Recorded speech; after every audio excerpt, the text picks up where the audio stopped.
After such a long psalm over these past few days, we come to a shorter one again today. And this one is part of another small collection of psalms which are all entitled A Song of Ascents. They comprise Psalms 120 to 134. It's thought that these would have been sung by pilgrims making their way to Jerusalem for one of the three major Jewish festivals, the Feast of Passover, the Feast of Pentecost, or the Feast of Tabernacles. Well, as we begin to think about returning to worship in God's house after our buildings have been closed for so long due to the lockdown, well, perhaps these psalms do seem particularly appropriate to us. The psalmists and the pilgrims rejoice to be looking to gather as a community once more in the temple and to celebrate God's mighty acts together. But our psalm today sees the psalmist in some misery. And yet he knows that in joy or in distress, he can turn to the Lord for help, and that the Lord is always ready to answer him. His distress is because of the situation he finds himself in, surrounded by voices that are dishonest and deceitful, always looking for trouble and never for peace. In today's parlance, we might say he is a dove surrounded by hawks.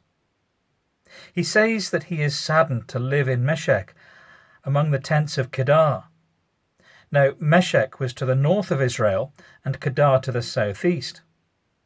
So perhaps this is a metaphor for the precarious geography of Israel, surrounded by aggressive expansionist nations. Or perhaps it's a metaphor for living among those who do not respect the covenant of God and the law which brings peace.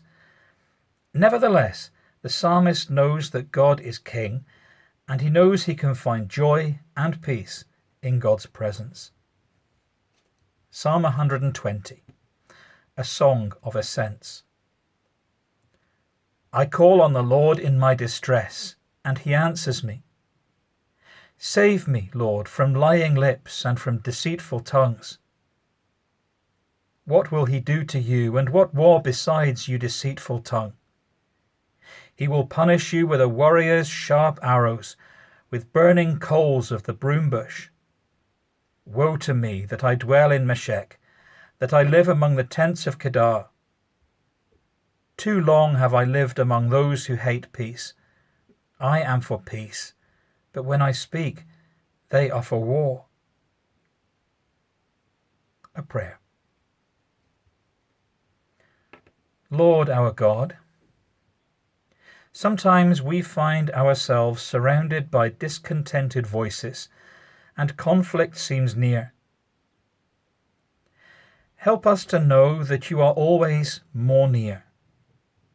You are with us, and as we turn to you, as we approach your merciful throne, enable us to find compassion in our seeing and patience in our hearing.